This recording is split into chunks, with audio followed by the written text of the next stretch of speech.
Ibrahim Traore and Burkina Faso's government has passed a law banning homosexuality in Burkina Faso with 2 to 5 years in prison if anyone is found guilty. See, I'm not a journalist here, but as an activist, I approve this on two standards. One, moral, two, political. But I'm going to focus more on the political because the moral is more personal, right? So, same-sex marriage or same-sex intercourse is not going to reproduce.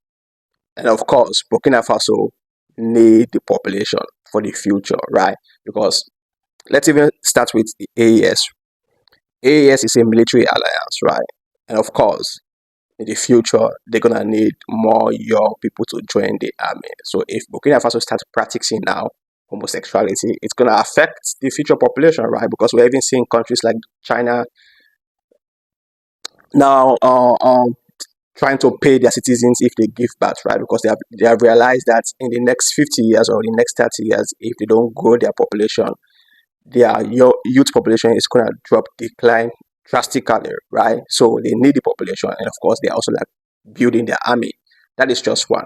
Two, Burkina Faso is an industrial country, right? In terms of agriculture and other aspects. Of course, they need also the population for the future. People to work in agriculture, in the field, people to also work in other sectors of the country. So if they practice homosexuality or same-sex marriage, it's going to affect the population. So you see, I think there are more reasons to this if you look at it politically for them not to practice homosexuality because the future population is also very important. People need to like start um you know getting married. That's why they even like reduce the marriage age from 22 years to 18. I think it was 22 years or 20 years. Now they have reduced it to 18, so you can get married in Burkina Faso at the age of 18. So they are protecting the future population. So this is how I see this politically, right? And I think this is also one of the reasons why it's very important to be independent because imagine if Burkina Faso was relying or depending on the West and America for loans and aids, right?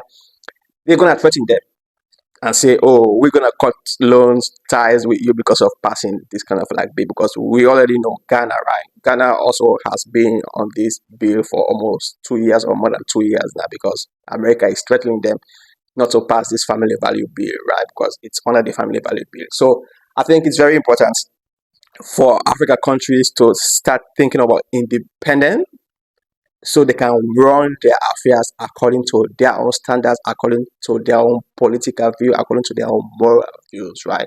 Anyways, let me know what are your thoughts on this move. Otherwise, I'll see you in the next one.